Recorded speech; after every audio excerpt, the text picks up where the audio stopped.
یہ ہے قربانی کی داستان. یہی بچہ اب 7 سال کا ہوتا ہے, ایک روایت کے مطابق 13 سال کا ہوتا ہے. حضرت ابراہیم کو خواب میں کہا جاتا ہے ابراہیم اس بچے کی قربانی کرنی ہے, اس بچے کو ذبح کرنا ہے. ذرا سوچو تو صحیح کہ بچہ ذبح کرنا ہے. دیکھیں ابھی بقرعید قریب آ رہی ہے, سارے لوگ جانور خرید رہے ہیں, بڑے انجوائے کر رہے ہیں, کوئی چارہ کھلا رہا ہے, کوئی بچہ لے کے گھوم رہا ہے جانور کو, بہت اچھی بات ہے. لیکن کبھی ہم نے اپنے بچوں کو بٹھا کر بتایا کہ یہ جانور ہم لیتے کیوں ہیں, اس کے پیچھے کیا داستان ہے؟ ہم سب کو یہ سیکھنا چاہیے. Everybody must know the history of حضرت ابراہیم علیہ السلام, حضرت اسماعیل علیہ السلام. پتہ تو چلے یہ قربانی کی داستان کیا ہے, یہ کتنا بڑا امتحان تھا جس سے یہ سرخرو ہوئے. لیکن شاید بہت سارے لوگوں کو نہیں پتا کہ آپ کے امتحان کا سلسلہ تو بہت پہلے سے شروع تھا. حضرت ابراہیم علیہ السلام 18-20 سال, ذرا سمجھیے گا یہ کیا ایج ہوتی ہے. 18-20 سال کا نوجوان کتنا ینگ ہوتا ہے, مگر آپ کو نمرود نے آگ میں ڈالنے کا پلان کیا. اب وہ آگ کیسی تھی ذرا غور کیجئے. وہ آگ ہے آسمان سے باتیں کرتی ہوئی آگ, کوئی نارمل آگ نہیں ہے. پرندہ اس وقت اس آگ کے اوپر سے نہیں گزر سکتا تھا, اتنی بڑی آگ ہے. پلان کر لیا گیا. آپ کے پاس فرشتے آتے ہیں, جبریل امین آ رہے ہیں کہ حضور آپ حکم کریں, ہم بادل کے فرشتوں کو کہتے ہیں بارش ہوگی آگ بجھا دیں گے. آپ نے فرمایا نہیں, مجھے تمہاری کوئی مدد کی حاجت نہیں, اللہ دیکھ رہا ہے, اگر وہ چاہے گا تو آگ بجھ جائے گی, اور اگر اس کو یہی منظور ہے کہ مجھے آگ میں ڈال دیا جائے, میں ریڈی ہوں اس کے لیے, مجھے منظور ہے. اب جب بالکل آگ میں ڈالے جانے کا وقت آ گیا نا, تو جبریل امین آ کر کہتے ہیں کہ حضور چلیں, آپ ہم سے مدد نہیں مانگ رہے, اللہ سے تو مدد مانگ لیں, اللہ سے تو کہہ دیں کہ آگ سے آپ کو بچا لے. اللہ اکبر. حضرت ابراہیم کے جملے کیا تھے؟ آپ فرماتے میرا رب دیکھ رہا ہے, اگر اس نے بچانا ہوگا تو وہ بچا لے گا, اور اگر میرا جلنا ہی مقصود ہے تو میں اس کے لیے بھی تیار ہوں. جے سونا میرے دکھ وچ راضی, جے سونا میرے دکھ وچ راضی, میں سکھ نو چلے پاواں. ارے میرا مالک اگر میرے دکھ میں راضی ہے تو مجھے سکھ نہیں چاہیے. اللہ اکبر. یہ 18-20 سال کا نوجوان ہے جس کے توکل کا عالم یہ ہے. بتاؤ اس آگ نے کیا کیا. حضرت ابراہیم کا کون سا بال بیکا ہوا. 1-2 منٹ آپ آگ میں نہیں رہے, میں اور آپ چولہے پر چند سیکنڈ ہاتھ نہیں رکھ سکتے. حضرت ابراہیم تقریباً 40 دن اس آگ میں رہتے ہیں, اور جب باہر آتے ہیں تو بالکل صحیح سلامت ہوتے ہیں. یہ کیا تھا؟ یہ ایمان کی وہ طاقت تھی, یہ توکل کا وہ لیول تھا, یہ اللہ پر وہ بھروسہ تھا. اور کیا خوبصورت بات شاعر مشرق لکھتے ہیں, اگر آج بھی ہو ابراہیم سا ایمان پیدا. ہاں بس صرف یہی چاہیے, وہ ایمان کی رمق, اللہ پر بھروسہ اگر آج بھی وہ اس لیول کا مل جائے. اگر آج بھی ہو ابراہیم سا ایمان پیدا, آگ کر سکتی ہے انداز گلستان پیدا. ارے آج اگر آپ غموں کی آگ میں ہیں, آج پریشانیوں کی آگ سامنے نظر آ رہی ہے, آج آپ مشکلوں میں گرفتار ہیں, حضرت ابراہیم کے اس توکل کو یاد کرو, اپنے رب پر بھروسہ کرو. میرا رب چاہے تو آگ کو گلزار کر سکتا ہے. اللہ اکبر. یہاں ایک اور لاجیکلی کوسچن پیدا ہوتا ہے, حضرت ابراہیم نے یہ آگ میں چھلانگ کیوں لگا دی؟ ارے آگ سے بچنا ضروری تھا, کوئی کمپرومائز کی طرف چلے جاتے. جناب سارے فیصلے لاجک سے نہیں ہوتے, کچھ فیصلے عشق والے ہوتے ہیں. شاعر لکھتے ہیں, کیا خوب بات لکھی ہے, عقل والوں کے نصیبوں میں کہاں ذوق جنون. Do not try to manage all the things with your brain, کچھ دل سے فیصلے بھی کیا کرو. عقل والوں کے نصیبوں میں کہاں ذوق جنون, عشق والے ہیں جو ہر چیز لٹا دیتے ہیں. ارے عشق والے ہوتے ہیں جو کام کر جاتے ہیں. بے خطر کود پڑا آتش نمرود میں عشق, عقل تھی محو تماشائے لبے بام ابھی. ارے عقل تو سوچتی رہ گئی, عشق نے اپنا کام کر دیا. یہ ہے ہسٹری حضرت ابراہیم کی. نوجوانی کے عالم میں اللہ پر بھروسہ ایسا تھا. سبق کیا ملا؟ آج ہمارا حال یہ میں سب پہ بھروسہ ہے, رب پہ بھروسہ نہیں. ہم کہتے ہیں یار تعلقات ہوں گے نا بڑے آدمی سے پھر مسئلہ حل ہوگا, فلاں منسٹر سے دوستی ہونی چاہیے, فلاں جناب سیاستدان سے دوستی ہونی چاہیے. ارے جناب پیسہ ہونا چاہیے تب پرابلمز حل ہوتے ہیں, غربت میں کوئی مسئلہ حل نہیں ہوتا. یہ بہت بڑی بھول ہے ہماری. ارے اگر پیسے سے ہی غم دور ہوتے ہوتے تو کوئی امیر غمزدہ نہ ہوتا, کوئی امیر پریشان نہ ہوتا.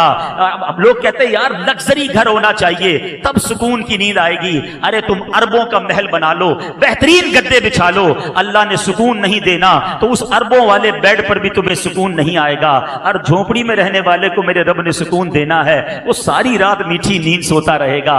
بھروسہ رب پہ کرو, اسباب پر نہیں, خالق کے اسباب پر کرو. یہ حضرت ابراہیم کا یہ واقعہ ہمیں درس دیتا ہے. اب حضرت ابراہیم کی زندگی کا ایک اور انوکھا واقعہ. 99 ایئرز کی ایج ہو گئی. آپ دعا کریں اللہ سے اللہ اولاد دے.